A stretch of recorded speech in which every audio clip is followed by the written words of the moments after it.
আসসালামু আলাইকুম, স্বাগতম জানাচ্ছি বিবিসি নিউজ আন্তর্জাতিক সংবাদে। শুরুতেই সংবাদ শিরোনাম, এরপর বিস্তারিত। যুক্তরাষ্ট্রের সাথে গুরুত্বপূর্ণ আলোচনা হয়েছে কিয়েভ। চীনের ইতিহাসে জন্মহার রেকর্ড সর্বনিম্ন। দক্ষিণ কোরিয়া ইতালি কৃত্রিম বুদ্ধিমত্তা ও প্রতিরক্ষা সহযোগিতা বাড়াতে সম্মত। সর্বোচ্চ নেতার ওপর হামলা, ইরানের বিরুদ্ধে যুদ্ধ ঘোষণার শামিল হবে। দর্শক, এতক্ষণ শুনছিলেন সংবাদ শিরোনাম। এখন বিস্তারিত। আপনি যদি ইসরায়েলের ধ্বংস চান এবং মুসলিমদের পাশে থাকেন, তাহলে ভিডিওতে লাইক করে চ্যানেলটি অবশ্যই সাবস্ক্রাইব করে দিবেন এবং আপনার মূল্যবান মতামত অবশ্যই কমেন্টে লিখে জানিয়ে দিবেন। এখন বিস্তারিত। সর্বোচ্চ নেতার ওপর হামলা, ইরানের বিরুদ্ধে যুদ্ধ ঘোষণার শামিল হবে। ইরানের সর্বোচ্চ নেতা আয়াতুল্লাহ আলী খামেনির ওপর যে কোনো হামলা তেহরানের বিরুদ্ধে যুদ্ধ ঘোষণার শামিল হবে বলে হুঁশিয়ারি দিয়েছেন দেশটির প্রেসিডেন্ট মাসুদ পেজেশকিয়ান। রোববার ৮ জানুয়ারি সামাজিক যোগাযোগ মাধ্যম এক্সের এক বার্তায় এমন হুঁশিয়ারি উচ্চারণ করেন তিনি। পেজেশকিয়ান বলেন, আমাদের মহান নেতার ওপর হামলা হবে পুরো ইরানি জাতির বিরুদ্ধে যুদ্ধ ঘোষণার শামিল। তিনি আরও বলেন, ইরানের মানুষ এখন যে অসুবিধার সম্মুখীন হচ্ছে এর জন্য যুক্তরাষ্ট্র ও তার মিত্ররা দায়ী। তাদের দীর্ঘমেয়াদী শত্রুতা ও অমানবিক নিষেধাজ্ঞার কারণে এসব সমস্যার সৃষ্টি হয়েছে। ইরানি প্রেসিডেন্ট এমন এক সময় এই মন্তব্য করেন যখন মার্কিন প্রেসিডেন্ট ডোনাল্ড ট্রাম্প ইরানের সর্বোচ্চ নেতা খামেনিকে অসুস্থ মানুষ হিসেবে আখ্যা দিয়েছেন। একই সাথে তিনি ইরানকে বিকল্প শাসক খোঁজার জন্য উস্কানি দিয়েছেন। খামেনি শনিবার ১৭ জানুয়ারি বলেছেন, ইরান জুড়ে যে বিক্ষোভ ও সংঘর্ষ ঘটছে এর পেছনে মার্কিন প্রেসিডেন্ট ডোনাল্ড ট্রাম্পই দায়ী। অর্থনৈতিক পরিস্থিতির অবনতি এবং জাতীয় মুদ্রার রিয়ালের রেকর্ড অবমূল্যায়নের প্রতিবাদে সরকার বিরোধী বিক্ষোভ গত মাসের শেষের দিকে তেহরানে শুরু হয় এবং ধীরে ধীরে ইরানের অন্যান্য শহরেও ছড়িয়ে পড়ে। এরপর এতে ঘি ঢালেন ইরানের নির্বাসিত সাবেক যুবরাজ রেজা পাহলভি। তিনি মানুষকে সরকারের বিরুদ্ধে প্রতিবাদে নামার আহ্বান করেন। এরপরই ওই বিক্ষোভ সহিংসতায় রূপ নেয়। যুক্তরাষ্ট্রের সাথে গুরুত্বপূর্ণ আলোচনা হয়েছে কিয়েভ।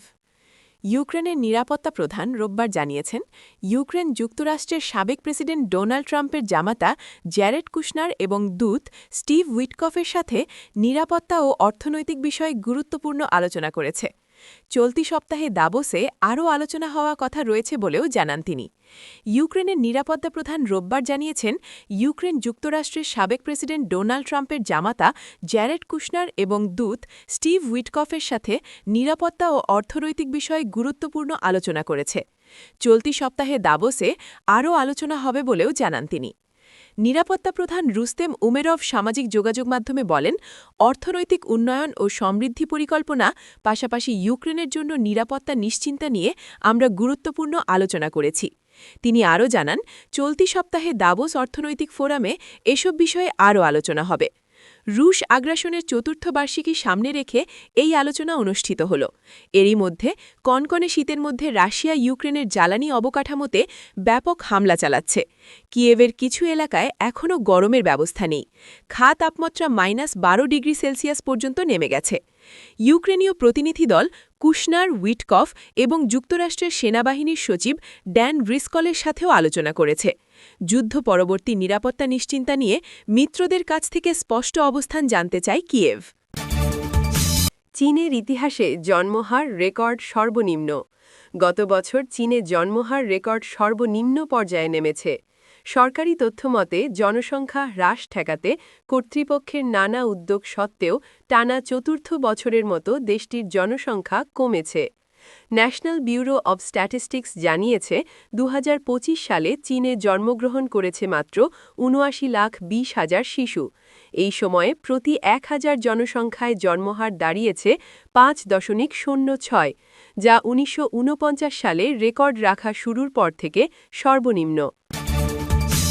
দক্ষিণ কোরিয়ায় ইটালি কৃত্রিম বুদ্ধিমত্তা ও প্রতিরক্ষা সহযোগিতা বাড়াতে সম্মত। দক্ষিণ কোরিয়া এবং ইটালি আজ সোমবার সিওলে এক দ্বিপক্ষীয় শীর্ষ সম্মেলনে বৈশ্বিক চ্যালেঞ্জ মোকাবিলার প্রতিশ্রুতি দিয়ে কৃত্রিম বুদ্ধিমত্তা, মহাকাশ এবং প্রতিরক্ষা বিষয়ে সহযোগিতা সম্প্রসারণে সম্মত হয়েছে। প্রেসিডেন্ট লি জে মিয়ং তার দপ্তরের শীর্ষ সম্মেলনের জন্য ইটালির প্রধানমন্ত্রী জর্জিয়া মেলোনিকে স্বাগত জানান। এটি প্রায় 2 দশকের মধ্যে দক্ষিণ কোরিয়ায় একজন ইতালীয় নেতার প্রথম সফর। বৈঠকের পর অতি ডানপন্থী নেতার সাথে কথা বলতে গিয়ে লি বলেন, 2 দেশ কৃত্রিম বুদ্ধিমত্তা, মহাকাশ এবং বিমান চলাচলের মতো উন্নত শিল্পে সহযোগিতার ক্ষেত্র আরও সম্প্রসারিত করবে।